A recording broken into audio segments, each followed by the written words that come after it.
ipaalis ang bagabag.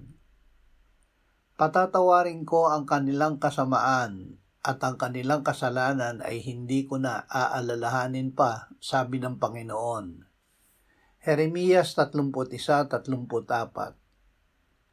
Ako nga ang siyang pumapawi ng iyong mga pagsuway alang-alang sa akin, at hindi ko na aalalahanin ang iyong mga kasalanan.